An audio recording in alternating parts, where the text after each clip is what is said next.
지난 1분기 저소득층과 고소득층 간의 소득 양극화가 다소 완화된 것으로 나타났습니다. 하지만 저소득층의 명목 소득이 5분기 연속 감소하는 등 정부가 당초 의도했던 소득주도 성장의 효과는 좀처럼 나오지 않고 있습니다. 류정훈 기자가 보도합니다. 통계청이 발표한 올 1분기 가구당 월평균 소득은 482만 6천 원으로 1년 전보다 1.3% 늘어나는 데 그쳤습니다. 저소득층과 고소득층의 소득이 모두 줄어든 탓입니다. 소득 하위 20% 가구의 소득은 125만 5천 원으로 1년 전보다 2.5% 줄었습니다. 상위 20%의 월 평균 소득도 992만 5천 원으로 2.2% 감소했습니다. 최상위 20% 가구와 최하위 20%의 처분 가능 소득 격차인 5분위 배율은 5.8배로 1년 전보다 0.15배 줄며 1분기 기준으로 2015년 이후 처음 개선됐습니다. 소득 분배 개선에도 취약계층의 소득 감소는 계속되고 있습니다. 특히 근로소득은 1분기 기준 통계 작성 이후 가장 큰 폭인 14.5% 줄어 40만 4천 원에 그쳤습니다. 하위 20% 계층의 취업자가 가구당 한 명이 채 안 되고 고령 가구가 많은 것도 소득이 줄어든 영향으로 풀이됩니다. 그 5분위 배율은 이제 개선되는 모습을 보였는데 그렇다고 해서 이것이 이제 그 시장의 소득 상황이 좋아진 것으로 이렇게 판단하기에는 아직은 조금 이제 그 면밀한 검토가 필요하다고 이제 생각하고 있습니다. 통계청은 상위 20% 가계의 소득이 줄어든 것은 상여금이 줄고 사업 소득도 감소하는 등 경기 부진의 영향을 받은 것으로 보인다고 밝혔습니다. SBS CNBC 류정훈입니다. 자유롭게 소비나 저축에 쓸 수 있는 수입을 가처분 소득이라고 하는데요. 앞서 보신 것처럼 올 1분기 가구별 소득은 조금 늘었는데 세금이나 이자처럼 내야 할 돈을 빼고 보니 실제 쓸 수 있는 돈은 10년 만에 줄어든 것을 나타났습니다. 정인아 기자가 보도합니다. 시민들에게 한 달에 쓸 수 있는 돈에 대해 물어봤습니다. 학자금 대출 한 달에 40만 원 정도 갚고 있고, 그다음 부모님 용돈 한 20만 원씩 드리고 있는데 한 달에 쓰는 한 70만 원 정도 되는 것 같아요. 월급은 그대로잖아요. 오르지도 않았고 세금은 세금대로 올랐고 교육비는 교육비대로 오르고 물가는 물가대로 오르고 지금 정말 많이 빠듯하죠. 통계청이 발표한 1분기 가구당 월 평균 소득은 482만 6천 원이었습니다. 그러나 실제 쓸 수 있는 처분 가능 소득은 374만 8천 원으로 지난해 1분기보다 0.5% 줄었습니다. 처분 가능 소득이 줄어든 것은 금융위기를 겪던 지난 2009년 이후 처음입니다. 은행 이자와 보험, 세금 등 매달 고정적으로 나가는 비소비 지출이 크게 늘어난 게 이유입니다. 올 1분기 비소비 지출은 지난해보다 8.3%가 늘면서 통계 작성 이후 최대를 기록했습니다. 특히 이자 비용은 11만 2,400원을 기록해 1년 사이 가장 많이 늘었습니다. 연금 및 사회보험 등 공적 비소비 지출을 비롯하여 금리 인상 등에 따라 이자 비용이 크게 증가한 데 기인하고 있습니다. 생활비도 빠듯한데 쓰지도 못하고 나가는 돈까지 많아 가계의 소비 여력이 더 위축되고 있습니다. SBS CNBC 정인아입니다. 앞서 보신 대로 저소득층 소득은 줄고 전체 가구의 가처분 소득도 감소했는데요. 그럼에도 정부는 양극화가 개선됐다는 점을 강조하고 있지만 일시적인 현상일 뿐이란 지적이 나오는데요. 무슨 얘기인지 취재기자와 짚어보겠습니다. 이한승 기자 나왔습니다. 자, 이 기자. 네. 여하튼 1분기에 양극화가 좀 완화되기는 한 거죠. 네, 그 부분은 그래프를 좀 보면서 말씀을 드리려고 하는데요. 예. 지금 보시는 그래프가 소득 격차를 따로 나타낸 지표입니다. 1분기만 따로 뽑은 지표인데 올해는 5.8을 기록해서 2015년 이후 4년 만에 처음으로 하락했습니다. 이에 대해 통계청은 5분위 근로소득과 사업소득이 부진한 영향이라고 설명했습니다. 자, 그러니까 5분 이에 가구 소득, 그러니까 가장 고소득층의 가구 소득이 줄었다는 건데 왜죠? 네, 일단 1분기 소득 5분위 가구의 월 평균 소득이 1년 전보다 2.2% 감소했는데 이 근로소득이 3% 넘게 줄어든 영향이 큽니다. 예. 통계청은 상여금 영향으로 5분위 근로소득이 감소했다고 설명했는데요. 2017년 지급돼야 했을 상여금이 지난해 1분기에 지급이 됐는데 올해 같은 경우는 그 효과가 사라지면서 근로소득이 감소할 수밖에 없었다는 설명입니다. 자, 그러면 1분위를 보면 근로소득은 크게 줄었는데 또 전체적인 소득은 그만큼 줄지 않았더라고요. 네, 일단 사회보장비 같은 이전 소득과 또 사업소득이 늘어나면서 근로소득의 감소 충격을 일부 완화했는데요. 예. 노인층이 많은 1분위의 특성상 기초연금이 인상된 효과를 보면서 이전 소득이 5.6% 늘었고요. 또 사업소득은 10%가량 늘었는데 이는 최근에 자영업 업황이 어려워지니까 2, 3분위에 있던 자영업 가구의 소득이 떨어지면서 1분위로 포함이 됐고요. 이 부분 때문에 소득이 상대적으로 증가한 것으로 해석됩니다. 네, 1분기 이 소득 분배에 대해서 좀 총평을 하자면 어떤 평가를 내릴 수 있을까요? 일단 소득 격차가 완화됐다는 것은 반가운 일이지만 착실 가능성이 높다는 의견이 제기되고 있습니다. 예. 2년째 계속된 급격한 최저임금 인상이 지난해와 올해 1분기 근로소득 감소로 이어졌고요. 올해 같은 경우는 감소폭이 더 커지기도 했습니다. 또 상여금 영향이 없는 2분기부터는 상위 20%의 소득이 정상화되면서 양극화 현상이 다시 나타날 가능성도 제기되고 있습니다. 그렇군요. 이 기자 잘 들었습니다. 부실 논란이 계속되고 있는 원자력 발전소 한빛 1호기 관련 소식 하나 더 전해드리겠습니다. 이 한수원의 늑장 부실 보고 의혹이 계속해서 제기되고 있는 상태인데요. 자세한 소식 취재기자 연결해서 알아보겠습니다. 안지혜 기자. 네, 안지혜입니다. 네, 한국수력원자력 한빛원자력본부가 입장문을 냈다고요? 네, 한빛원자력본부는 먼저 불안감을 드려 죄송하다면서도 현재 언론 보도가 지나치게 과장되고 또 자극적인 면이 있다면서 과도한 불안감은 자제해달라고 당부를 했습니다. 그런데 한수원이 사고 발생 5일까지 무면허 정비원의 운전 사실을 몰랐다고요?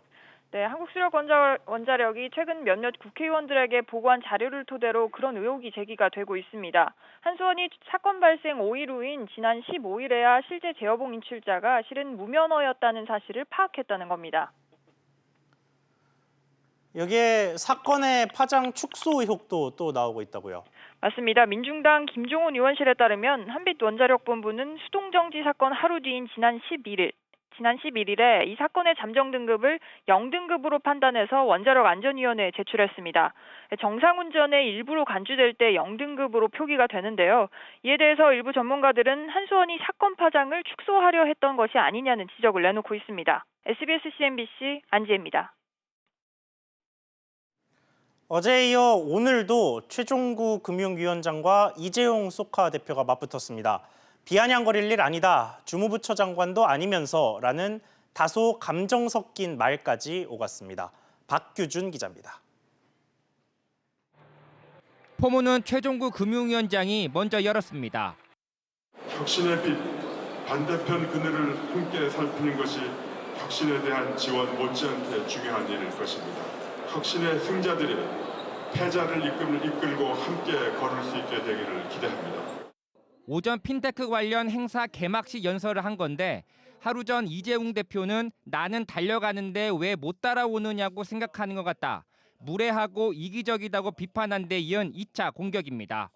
이 개막식 연설문을 본 이재용 대표는 즉각 페이스북에 혁신엔 승자와 패자도 없다고 언급하며 주무부처 장관도 아닌데 관심 있게 봐줘서 고맙다고 뼈있는 말로 응수합니다.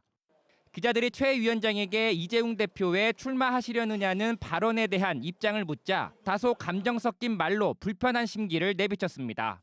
출마하시려나 이렇게 했는데 그런 식으로 이게 비아냥거릴 문제는 아니라고 생각합니다.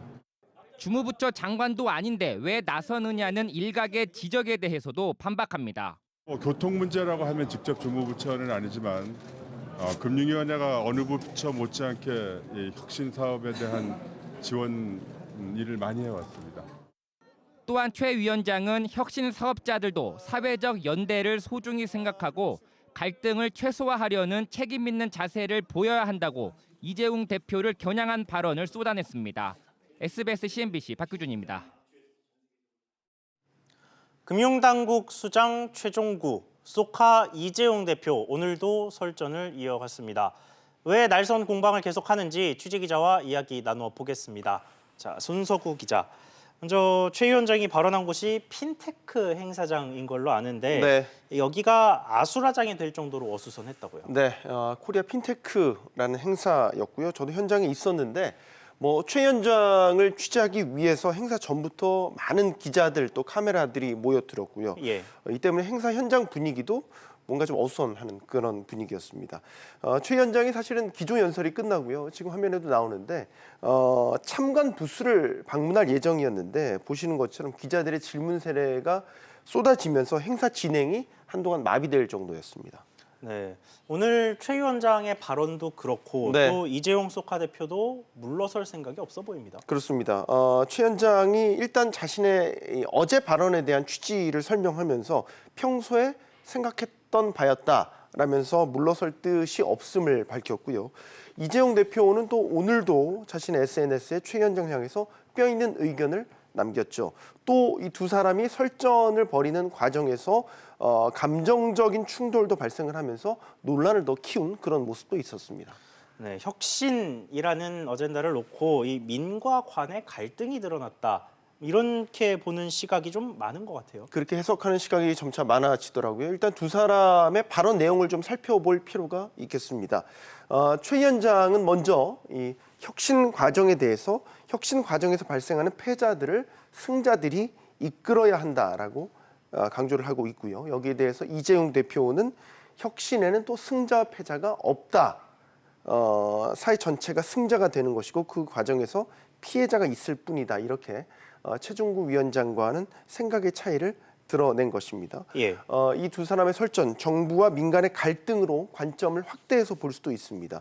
예를 들면 IT나 핀테크 업계 등에서는 신기술이나 신서비스가 등장할 때마다 규제 완화, 정부의 지원을 요청했는데 그럴 때마다 정부는 애매모호한 입장만 반복한다면서 비판을 해왔고요. 반면에 정부는 또 신중하면서도 이런 사회적 타협을 간과할 수 없다라는 기본 입장을 갖고 있습니다. 이런 시각과 관점의 차이가 최종구 위원장과 이재용 대표 간의 설전으로 드러났다라는 지적이 나오고 있습니다. 네, 송 기자 잘 들었습니다. 최종구 금융위원장과 소카 이재용 대표가 보신 것처럼 이틀째 타다 설전을 벌이는 사이에 택시업계와 카카오 모빌리티는 타다에 대응하기 위한 새로운 형태의 차량 서비스 출시를 위한 논의를 진행했습니다. 당초 오늘 업무 협약식까지 진행될 예정이었는데 협약에 서명하는 데까지는 이어지지 못했습니다. 자세한 내용 취재기자 연결해 보겠습니다. 김정현 기자. 네, 김정현입니다. 네, 택시업계와 카카오 모빌리티 만났다고요? 네, 택시업계와 카카오 모빌리티는 오늘 오후 전국택시연합회 사무실에서 만나 지난 3월 사회적 대타협 기구에서 합의한 규제 혁신형 플랫폼 택시에 대해 논의했습니다. 당초 오늘 회의는 협약식을 겸한 일정이었는데 택시단체들 간 사전 합의가 이뤄지지 않아 협약식은 불발됐습니다. 회의도 예정보다 1시간가량 늦게 시작됐는데요. 비공개로 진행된 회의도 단 10분 만에 끝났습니다. 카카오 측과 택시단체들은 추후 다시 만나 논의를 이어갈 예정입니다. 앞서 오늘 회동에서는 11인승 이상 승합 택시와 대형 승용차를 이용한 고급 택시 등의 서비스 출시 여부를 결론 내릴 것으로 관측됐습니다. 양측은 플랫폼 택시 출시를 위한 정부 여당의 적극적인 조치를 촉구하는 성명서를 발표하면서 오늘 회의를 마쳤습니다. 네, 그 성명서에는 어떤 내용이 담겼습니까? 네, 카카오와 택시단체들은 지난 3월 합의 이후 현재까지 정부 여당이 후속 조치를 전혀 이행하고 있지 않다고 강조했습니다. 그러면서 정부의 소극적인 태도로 합의 내용이 심각하게 훼손되고 있고 유사 택시 업종이 대책 없이 방치되고 있다고 주장했는데요. 합의안을 이행할 수 있는 여건 조성을 강력하게 요구하면서 올해 안에 플랫폼 택시를 출시할 수 있을지 의구심이 든다고 말했습니다. 택시업계는 시간이 오래 걸린다면 현행법의 테두리 안에서 우선 플랫폼 택시 서비스의 형태를 먼저 고민해보겠다고 밝혔습니다. 지금까지 전국택시연합회관에서 SBS CNBC 김정현입니다. 패스트트랙, 최근 몇 달간 정치권에서 가장 첨예하게 맞부딪히고 있는 사안인데 이게 금융당국에서도 문제로 떠올랐습니다. 자세히 설명을 드리려면 먼저 시계를 4년 전으로 돌려봐야 하는데요. 지난 2015년 8월 금융위원회와 금융감독원이 특별사법경찰을 만들어서 주가 조작 등 금융범죄를 직접 수사할 수 있도록 하는 법안이 국회를 통과돼 시행이 됐습니다. 그런데 이 직후 금융위는 금감원 직원에게는 특사경 권한을 주지 않겠다라고 선을 그었습니다. 금감원 특사경은 금융위원장이 추천을 하도록 돼 있는데 그 추천을 하지 않겠다는 거였죠. 이후 2017년 내는 금융위원회 산하 자본시장조사단의 실적이 저조하다는 비판이 여기저기서 터져 나왔고요. 그 이후 지난해 3월에는 박용진 더불어민주당 의원이 금융감독원장도 특사경을 추천할 수 있는 추천권을 부여하는 법 개정안까지 발의를 했습니다. 궁지에 몰린 금융위원회는 결국 올해 금감원 특사경도 자본시장 범죄수사단이라는 이름으로 운영하기로 결정을 했는데 그 권한을 놓고 이제 다시 잡음이 일고 있는 겁니다. 여기서 패스트트랙이 등장하는데요. 자본시장 관련 범죄 조사는 보통 금융감독원이 먼저 시작한 뒤에 금융위원회 산하의 증권선물위원회라는 곳에 보고를 합니다. 그리고 증선위가 검토를 다시 거친 뒤에 검찰에 최종적으로 넘기는 구조인데 패스트트랙을 활용하면 금감원이 조사한 뒤에 증선위원장 직권으로 바로 검찰로 넘길 수가 있습니다. 금융위는 수사권 남용 문제를 내세워서 이 패스트트랙 사건만 금감원 특사경이 수사할 수 있도록 할 방침이었는데 최근 금감원이 광범위한 수사권을 갖는 자체인지 수사가 가능한 특사경 조직을 결정했다는 소식이 전해지면서 양측이 충돌하는 것 아니냐는 관측이 나왔습니다. 관심이 모아지자 오늘 금감원이 패스트트랙 사건만 수사하겠다라면서 한 발 물러서는 모양새를 취하면서 일단 상황은 종료가 됐습니다. 그런데 잡음이 나올 여지 아직은 남아 있습니다. 지난 2016년부터 2018년까지 3년간 패스트트랙으로 지정된 사건은 단 19건에 불과할 정도로 적었습니다. 그러니까 결국은 어떻게든 권한을 적게 나눠주고 싶은 금융위의 욕심 아니냐는 지적이 나오는 이유인데요. 금융시장 범죄는 갈수록 교묘해지고 늘어만 가는데 권한 남용을 이유로 밥그릇 지키기에만 몰두하는 건 아닌지 우려됩니다. 앵커 리포트였습니다.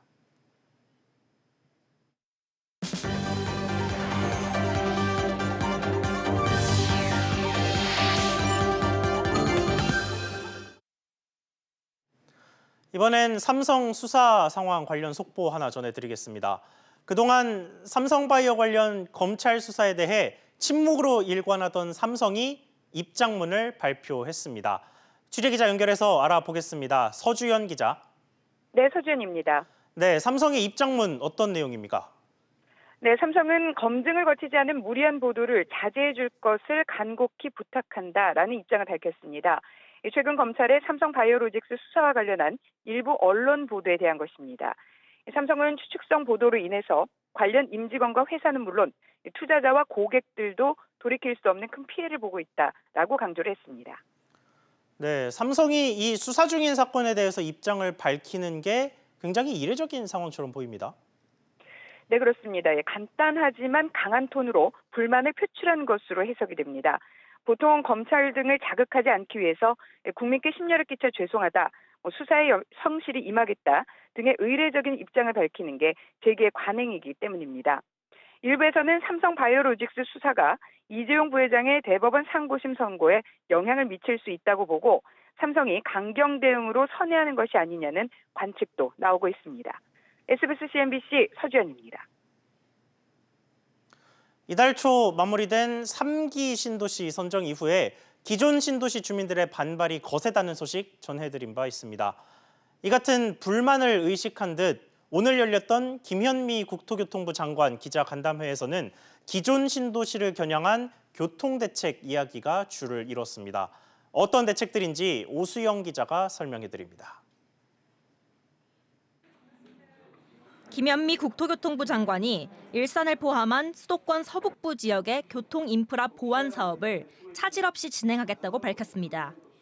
특히 그동안 지자체 차원에서만 논의됐던 인천 2호선의 일산과 검단으로의 연장 계획을 공식화했습니다.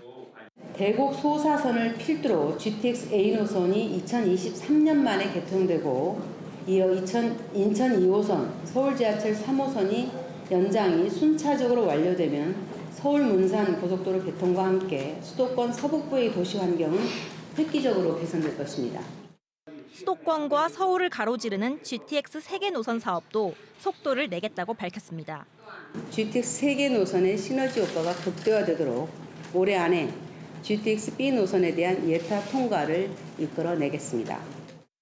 지난해 말 예비 타당성 조사를 통과한 C노선은 상반기 내 기본 계획에 들어가고 지난해 말 착공식을 하고도 실제 공사에 들어가지 못한 GTX A 노선은 늦어도 다음 달 초 공사를 시작해 오는 2023년 말 개통을 차질 없이 진행하겠다고 말했습니다.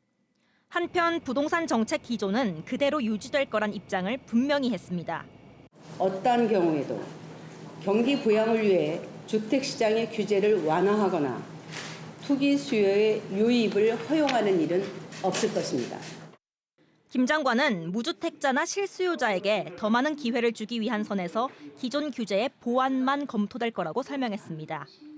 SBS CNBC 오수영입니다.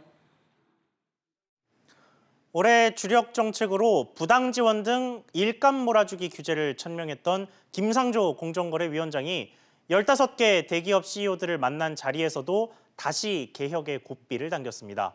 여기에 CEO들은 합리적인 규제를 요구했습니다.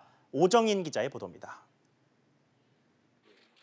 대기업의 일감 몰아주기를 막기 위해 총수일가 사익 편취 규제가 도입된 지 5년입니다. 하지만 내부 거래 규모는 2014년 7조 9천억 원에서 2017년 14조 원으로 2배 가까이 늘었습니다. 비중도 같은 기간 11.4%에서 14.1%로 올랐습니다. 이런 가운데 김상조 공정거래위원장이 국내 중견그룹 15개사 CEO들에게 개혁 동참을 요청했습니다. 기업 개혁 방향에 대해 정부와 재계가 공감대를 형성할 수 있었고 오늘 간담회 참석자 여러분들에게도 이러한 변화의 흐름에 동참해 주실 것을 다시 한번 요청드리고자. 핵심 내용은 일감 몰아주기와 불공정 하도급 거래 개선이었습니다. 공정위의 어떤 기준을 좀 더 명확하고 기업 측에서 그 어떤 합리적 근거를 좀 더 적극적으로 설명하고 이해를 받는 그런 노력, 이 두 가지 노력이 결부되었을 때 우리 사회에 이제 일감 몰아주기 논란은 잦아들 수 있겠다. 공정위가 또 한편으로는 인센티브를 좀 더 이제 강화하는 그런 방향에 대해서도 의견을 나눴고. 이에 대해 그룹 CEO들은 기업마다 특성과 주력 업종이 다른 만큼 정부가 법과 규제를 다르게 적용해야 한다는 의견을 제시했습니다.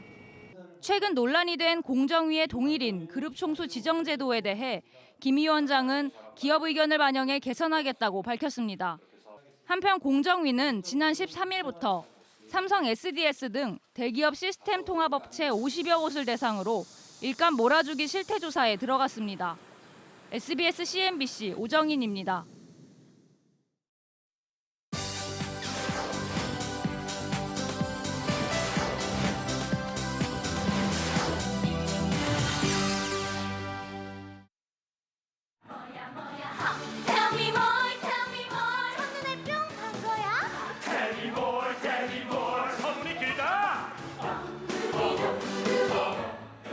한여름 바닷가에서 만난 데미와 샌디의 사랑 이야기를 그린 뮤지컬 그리스가 돌아왔습니다.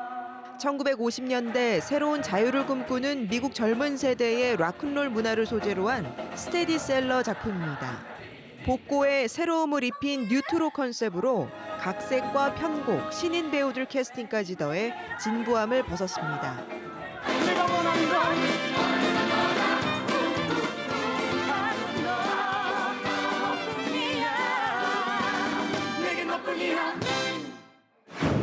촉망받는 작가의 삶을 포기하고 지체장애 아들 조이에게 헌신하기로 한 제이크. 제이크 스터디의 인생을 더 먼저 생각해도 나쁜 게 아니라는 얘기를 하고 있는 거야. 그만합시다. 오빠가 조이 곁에 영원히 있을 수 없어. 저희가 내 곁에 영원히 있지도 않아. 17살 조이는 평생 아빠의 보살핌 속에서 살아왔지만 이제는 독립을 꿈꿉니다. 야야야, 우리 아파트 가면은 그 아파트도 여자애들 맨날 불러가지고 놀러 가면서 아니 뭘 안 좋아해? 나 못생겼잖아. 아니 내가 조각까지 생겼잖아. 작품은 장애와 죽음, 존엄사 등 묵직한 화두를 던지지만 배우들의 호연이 관객들을 집중시킵니다. 초연부터 조이 역할을 맡아온 윤나무 씨는 섬세한 신체 연기와 감정 표현이 돋보이고 드라마와 영화에서 활약하고 있는 장현성 씨는 7년 만에 연극 무대에 복귀했습니다.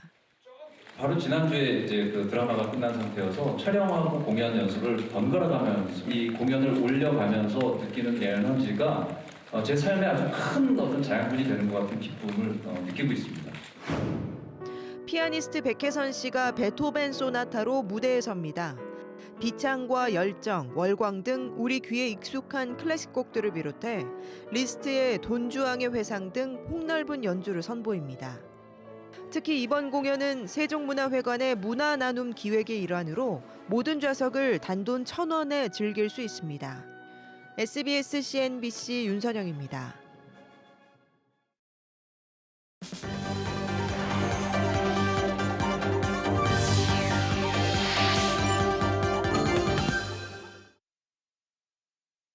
홍남기 경제부총리 겸 기획재정부 장관은 내년 국내 총생산 대비 국가 채무 비율은 40%를 넘는 게 불가피하다고 밝혔습니다.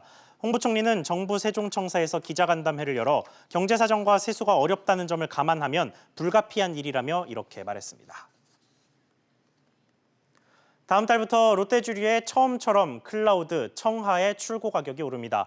롯데주류는 오늘 이들 출고 가격을 평균적으로 각각 7.2%, 9%, 8%씩 올린다고 밝혔습니다. 이번 가격 인상은 부자재 가격과 물류비, 인건비 상승 등 원가 부담에 따른 결정으로 풀이됩니다.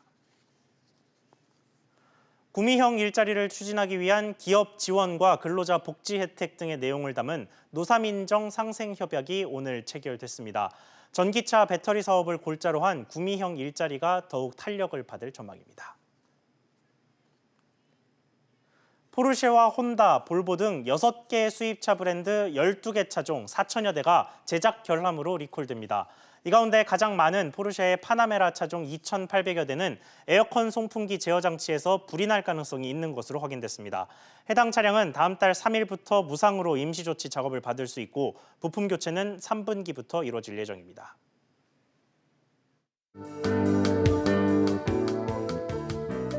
안녕하세요. K웨더 라이프스타일 예보 김단비입니다. 맑은 날씨가 계속되는 데다가 강한 일사의 영향까지 더해져서 때이른 더위가 기승입니다. 오늘 중부 내륙과 경상 내륙, 동해안을 중심으로는 낮 기온이 33도 이상 올라 폭염특보까지 내려졌는데요. 때이른 더위 속에 건강 잃지 않도록 조심하시기 바랍니다. 그런데 내일은 오늘보다 더 더워집니다. 따라서 그 밖의 지역으로 폭염특보가 확대될 가능성이 있고요. 폭염주의보가 내려진 일부 지역은 폭염경보로 변경될 가능성도 있습니다. 내일 서울의 낮 기온은 32도, 속초는 33도가 예상되고요. 대구의 낮 기온은 35도까지 치솟겠습니다. 날도 더운데 공기질도 말썽입니다. 전국의 먼지 농도 나쁨 단계가 예상되고요. 여기에 자외선과 오존 지수도 높아 한낮에는 바깥 활동을 피하시는 게 좋겠습니다. 중부지방의 아침 기온은 15도 안팎이 되겠고요. 낮 기온은 인천을 제외하고 33도 가까이 올라 덥겠습니다. 현재 강원 동해안을 중심으로 건조 경보가 내려져 있습니다. 각종 화재 발생하지 않도록 조심하시기 바랍니다. 남부지방 대구는 16도에서 시작해 한낮에는 35도까지 오르며 덥겠고요. 광주의 낮 기온은 32도가 예상됩니다. 다음 주 월요일 전국에 비가 내리며 더위는 한풀 꺾일 전망입니다. 날씨였습니다. 오늘 저희가 준비한 소식 여기까지입니다. 시청해 주셔서 감사합니다.